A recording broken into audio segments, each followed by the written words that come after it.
hayırlı geceler. Evet, bu tatlı kızım benim patişim. Sevgili arkadaşlar.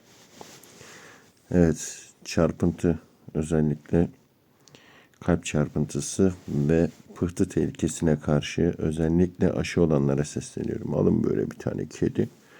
Sonra böyle oyununuzu şu şekilde yatırın şöyle. Ondan sonra bırakın o mırlasın dursun.